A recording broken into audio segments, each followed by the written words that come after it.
दोस्तों, आज हम इस वीडियो में बताएंगे कि क्या कर्मों का फल हमें इसी जन्म में भुगतना पड़ता है और कर्म कितने प्रकार के होते हैं, क्या गुण है, क्या लाभ है, कौन सी बीमारियां हो जाती हैं, ये सभी हमने इसी वीडियो में बताया है। लेकिन दोस्तों, आपको और तक वीडियो में बने रहना है। अगर आप नए हो तो हमारे चैनल को सब्सक्राइब करें और कमेंट में जय श्री कृष्णा लिखना ना भूलें। क्या कर्मों का फल इसी जन्म में मिलता है या अगले जन्म में? हिंदू धर्म में कर्मों के कई प्रकार बताए गए हैं, परंतु 6 प्रकार मुख्य है। हिंदू धर्म कर्म प्रधान धर्म है, विश्वास प्रधान नहीं। इसमें कर्मों को बहुत महत्व दिया गया है। जैसा कर्म करोगे वैसा फल मिलेगा, ये प्राथमिक सिद्धांत है, परंतु इससे भी अलग कर्म का जो सिद्धांत है वह बहुत ही गहरा और समझने वाला है। कई लोगों के मन में ये प्रश्न होगा कि उन्हें कर्मों का फल, क्या कर्मों का फल इसी जन्म में मिलता है या अगले जन्म में? 1. नित्य कर्म। 2. नैमित्य कर्म, नियमशील कार्य।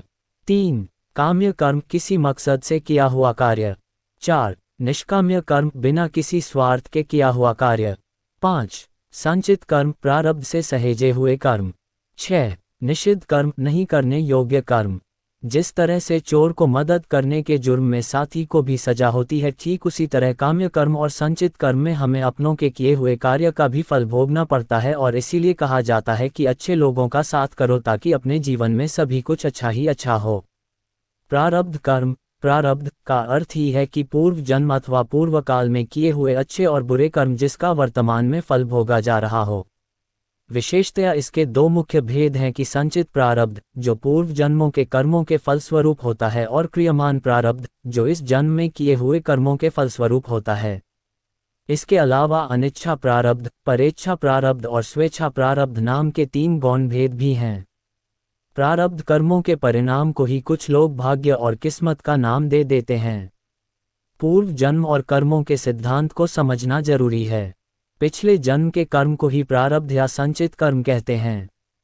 इन कर्मों का बचा हिस्से का फल हमें इस जन्म में मिलता है। ये प्रारब्ध कर्म ही नए होने वाले जन्म की योनि व उसमें मिलने वाले भोग को निर्धारित करते हैं।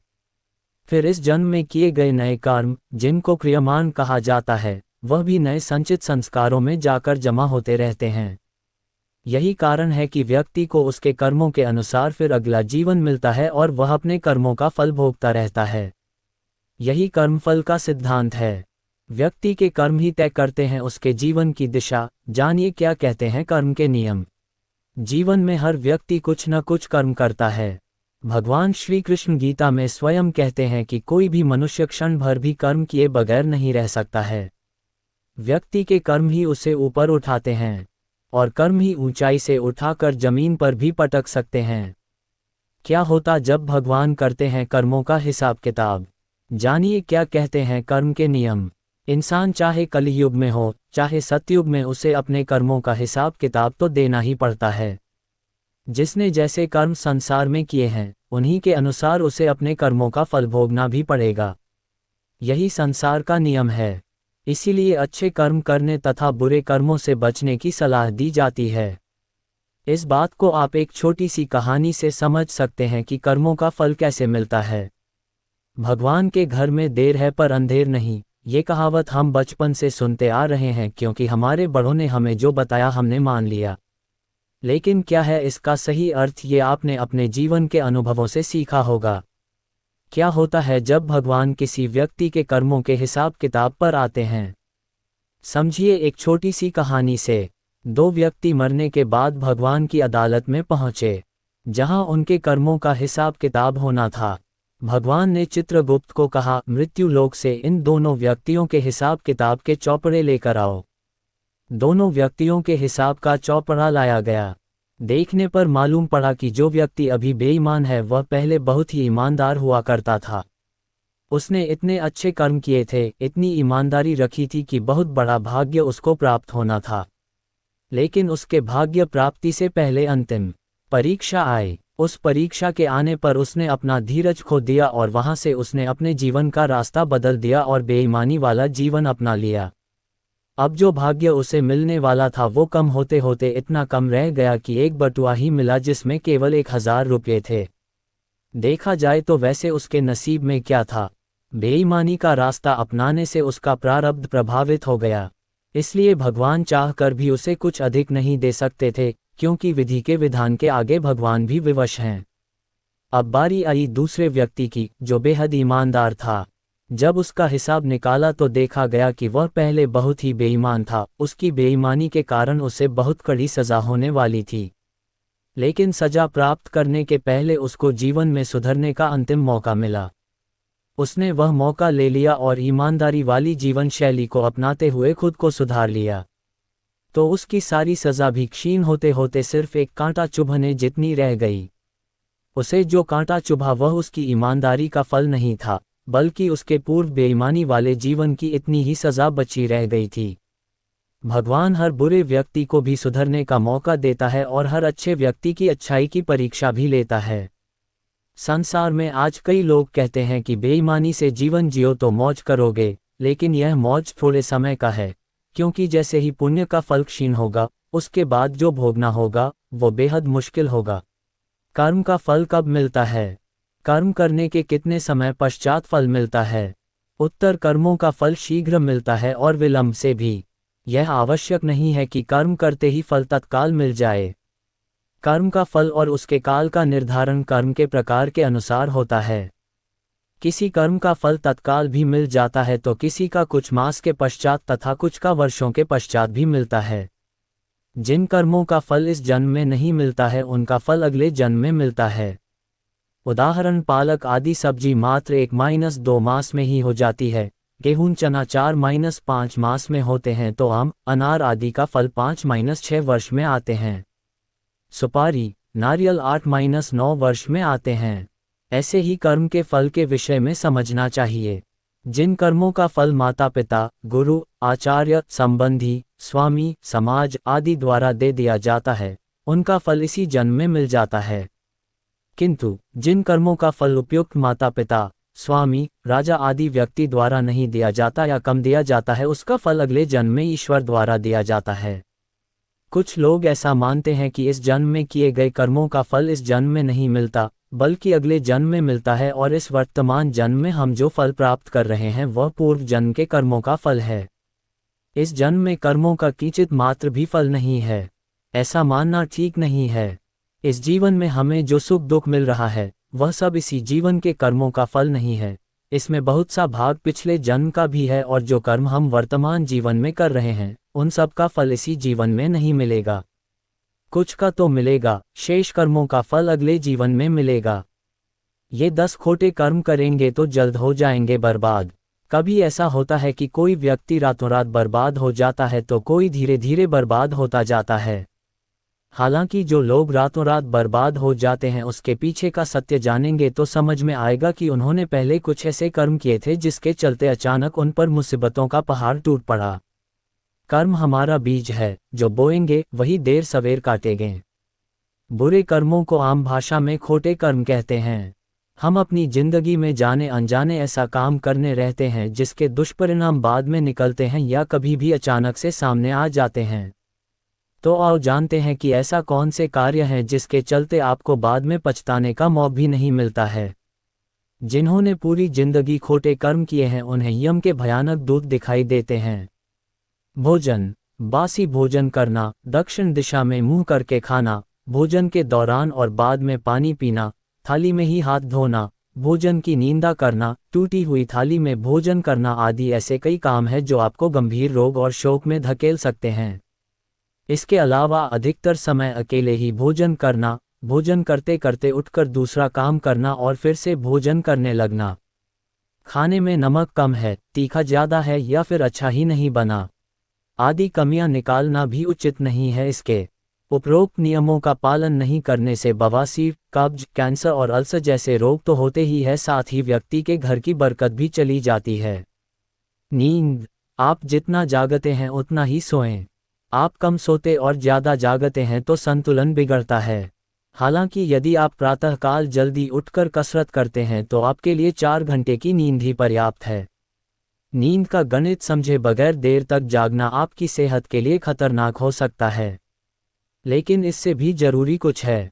टूटे हुए पलंग पर सोने, पैर पर पैर रखकर सोने या दक्षिण दिशा में पैर करके सोने से आपकी उम्र ही नहीं आपके भविष्य पर भी दुष्प्रभाव पड़ता है। इसके अलावा ना पैर धोए स्तर पर जाना और देर रात तक जगना उम्र को घटाता है। सूर्योदय और सूर्यास्त के समय सोना शरीर को रोगी बनाता है और उम्र को कम करता है। इसी तरह भारतीय वास्तुशास्त्र के अनुसार द्वार के सामने पांव करके भी नहीं सोना चाहिए।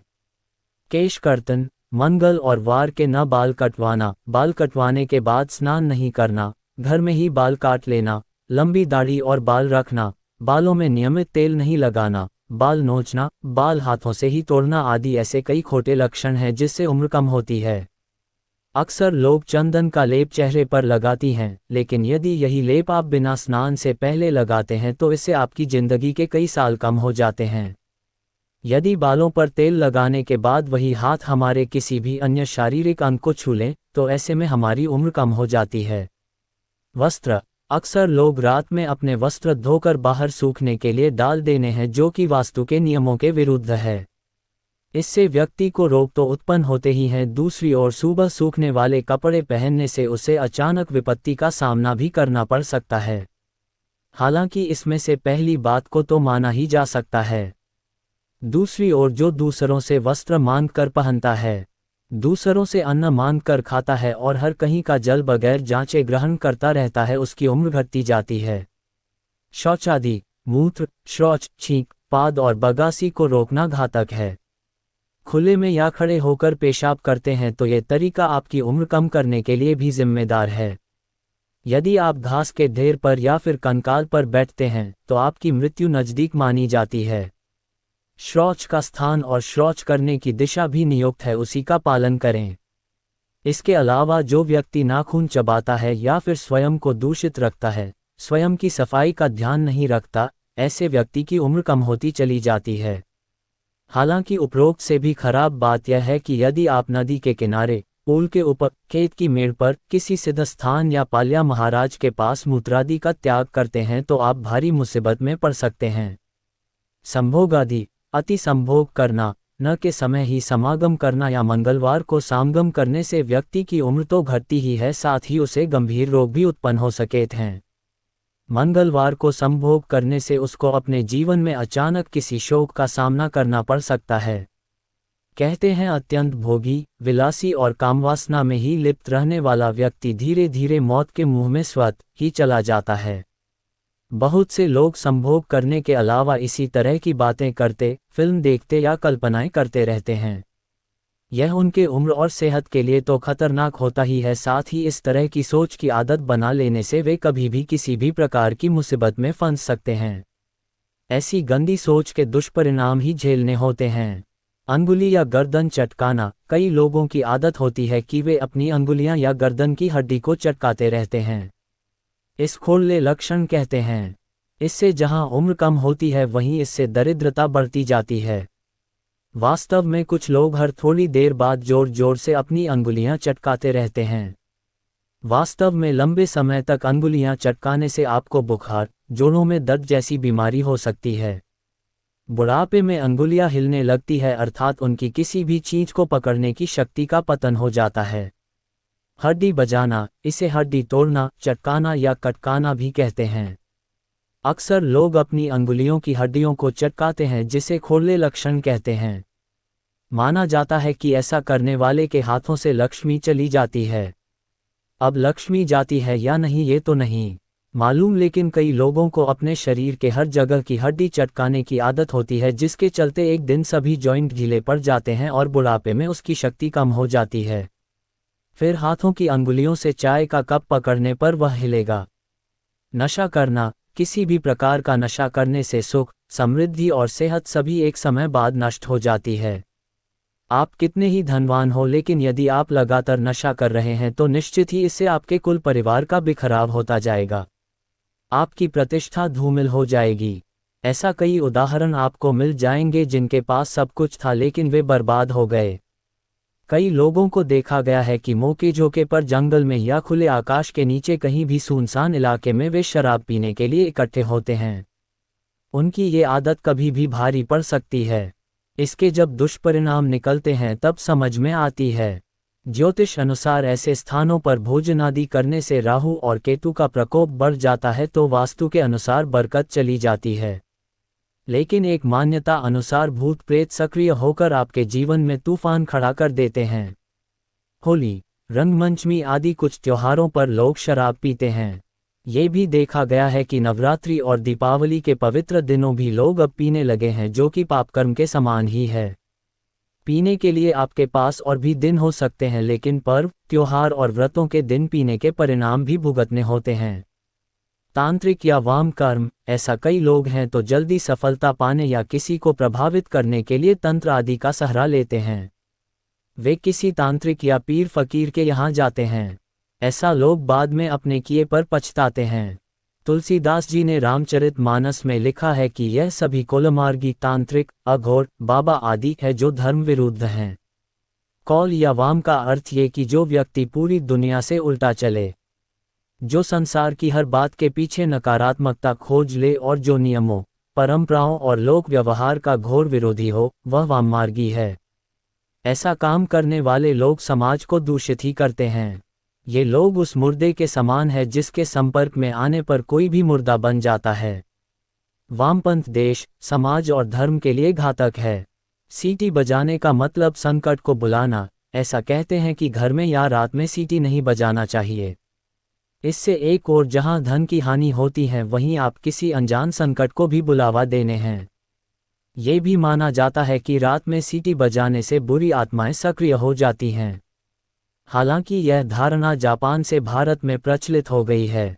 भारत में रात में सीटी बजाना अशुभ एवं सांप को बुलाने वाला माना जाता है। कुछ लोग ये भी मानते हैं कि सीटी बजाने से भैरव और शनिदेव रुष्ट हो जाते हैं। अब इसमें कितनी सत्यता है ये तो हम नहीं जानते।